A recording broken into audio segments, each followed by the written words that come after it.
Pemirsa, informasi yang pertama, Direktorat Reserse Kriminal Khusus atau Ditreskrimsus Polda Jabar berhasil mengungkap beberapa kasus tindak pidana bapokting atau bahan pokok dan bahan penting di sejumlah wilayah di Jawa Barat.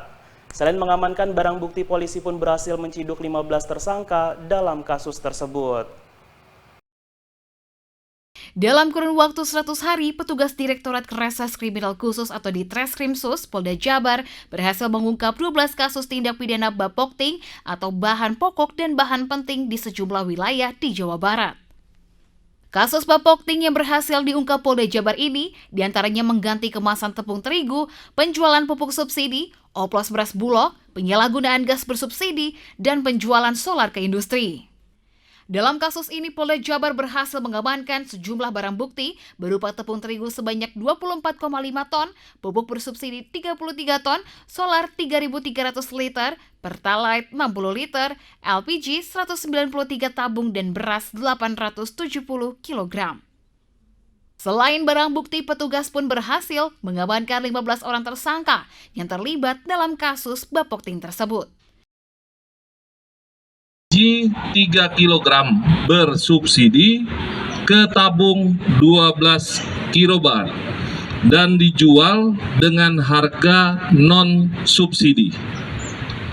Adapun pasal atau undang-undang dan ancaman hukumannya diantaranya adalah pasal 100 ayat 1 Undang-Undang RI nomor 20 tahun 2016 tentang merek.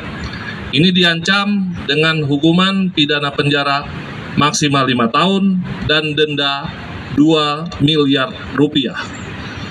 Kemudian pasal 139 Undang-Undang RI nomor 18 tahun 2012 tentang pangan. Ini diancam dengan pidana penjara maksimal 5 tahun dan denda 10 miliar rupiah. Kemudian pasal 62 Undang-Undang RI nomor 8 tahun 1999 tentang perlindungan konsumen.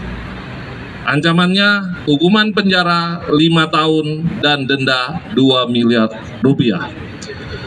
Kemudian pasal 106, pasal 107, pasal 110 Undang-Undang nomor 7 tahun 2014 tentang perdagangan, sebagaimana diubah dengan Undang-Undang nomor 6 tahun 2023 tentang penetapan Perpu nomor 2 tahun 2022 tentang Cipta Kerja menjadi undang-undang.